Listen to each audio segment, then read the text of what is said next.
Bismillah Rahman Rahim, my dear student, Assalamu alaikum. Hope that you would be doing good. Today we are going to study second lecture from the time of Hazrat Umar Radhiyallahu Ta'ala Anhu. So today's topic is very much important because we are going to study different wars which happened during the time of Hazrat Umar. Because of this war, Islam becomes secured, protected, and Islamic territory started to expand into the different areas of the world.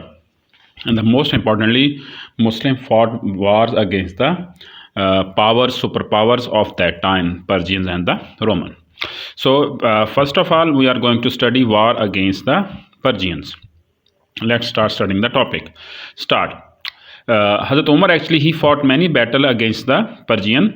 Persia was a superpower of that time that was necessary to secure and protect the Muslims from the foreign threat. Okay. Then we are going to study about the background, that what is the background of these battles, how he fought these battles, and why it was necessary for Muslim to indulge in these kind of brutal battles against the Persians. Number one, Holy Prophet, as we have studied actually in the early phase of life in Medina, Holy Prophet wrote different letters to different kings and emperor in the 6th year of Hijrah. So in the same way, Holy Prophet also wrote a letter to the king of Persia. So the king of Persia, when he received the letter, he got furious and he tore the letter into pieces. And he gave order to his soldier in the Yemen that there is a person known as Muhammad in Medina. You need to go over there. You need to capture him and send to me. So that was the first time Muslim got interaction with the Persians, and that interaction was not good. So, but also the Persian emperor Khusro Parvez, he also crossed the line. So that is why this is the most important event which happened in the time of the Holy Prophet as far as Persians are concerned. And secondly, we have also studied that actually in the time of Hazrat Abu Bakr Siddiq, Persians helped the people who were against Islam. We have studied that actually Abu Bakr Siddiq fought battle against the apostate tribe, the refusal to pay zakat, false prophets, and other people. So the Persian actually they were involved over there. They started their proxy wars against Islam by helping all these people. And Abu Bakr Siddiq, he defeated all the people who were against Muslims. Not only defeated them, but also he launched different campaigns in different areas of the Persian and the Roman Empire. We have studied them all in the proper way. So that is why Muslim forces were still on the border of Persia and when Hazrat Bakr Siddiq died and Hazrat Umar became the Khalifa. Secondly, Iraq, a Persian province, was the geographically part of Arabia. So Muslim needs to remain conscious about them all the time. So basically the culture, the language and the heritage and the geography of Persia and Iraq were the same. So that is why Muslim need to remain conscious, because they were the people, they are also call themselves as Arab, and they were against Islam. They also took part in against the Muslims as well. Last but not least, so Persia, because of irrigation land, Persia was the land of immense wealth because of Euphrates and Tigris. These two rivers used to flow in the Persia. So in Iraq was a part of the Persian Empire. So that was, they have immense wealth. They were agriculture land. They used to produce crop, weeds, rice and each and everything. So on the other hand, Arab was a barren land. Arab don't have any kind of a river in it. So that is why, as far as economy is concerned, as far as eatable are concerned, Arab depends on Iraq and the Persian. But because of these activities, the Persian emperor he blocked the Muslim traders not to enter in the Persian territory.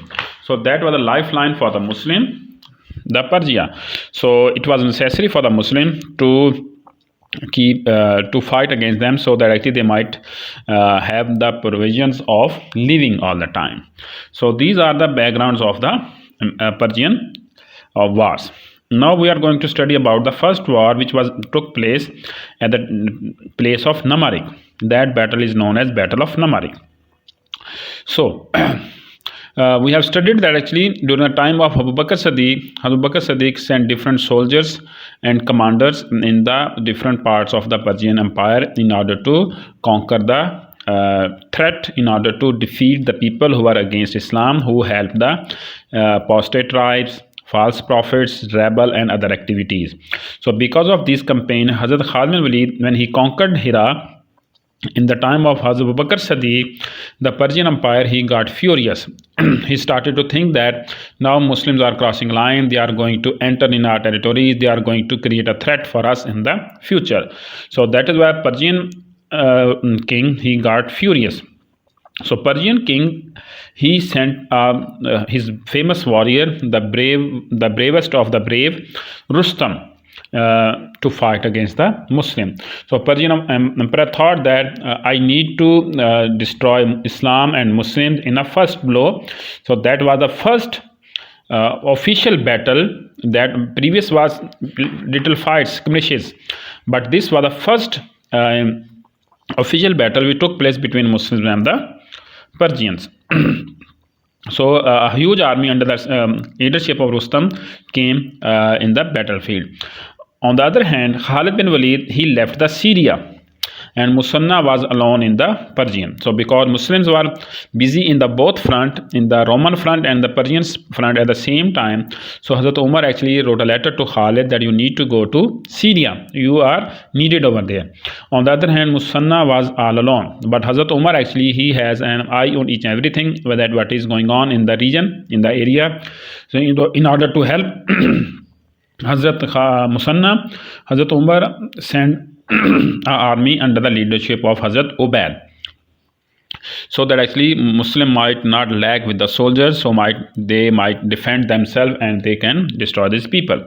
So a furious battle fought between Muslims and the Persians at the place of Namaraq, and that was the very important battle for both parties, because that was the first official battle, and number two, the result of that battle is going to give a boost to either of the party. So Muslims fought bravely with courage and passion and determination. So because they were fighting for a purpose, for a cause, and Muslims got the victory in the end. And the army of the Persians was completely destroyed within the battle, within the field of Namaraq, and Muslims got the victory. So that was the first battle took place between Muslims and the Persians. And so my dear students, you need to write down end of few lines at the end of each and every battle. It is important because in the end you need to explain, you need to give few points, few important information regarding the benefits of the battle. First important battle which took place, Muslim got the victory, and that has a last important impact on Persian and the Muslims. And Muslims become more brave and courageous. They started to invade the more areas of Persia. On the other hand, Persian actually, their strength was broken, and they thought that Muslims are difficult to defeat, and this made a very, very bad impact on their mind. So this is how actually Muslims got the victory of Namaraq. So my dear students, tomorrow we are going to study about the next topic, next battle. Until then, Allah Hafiz.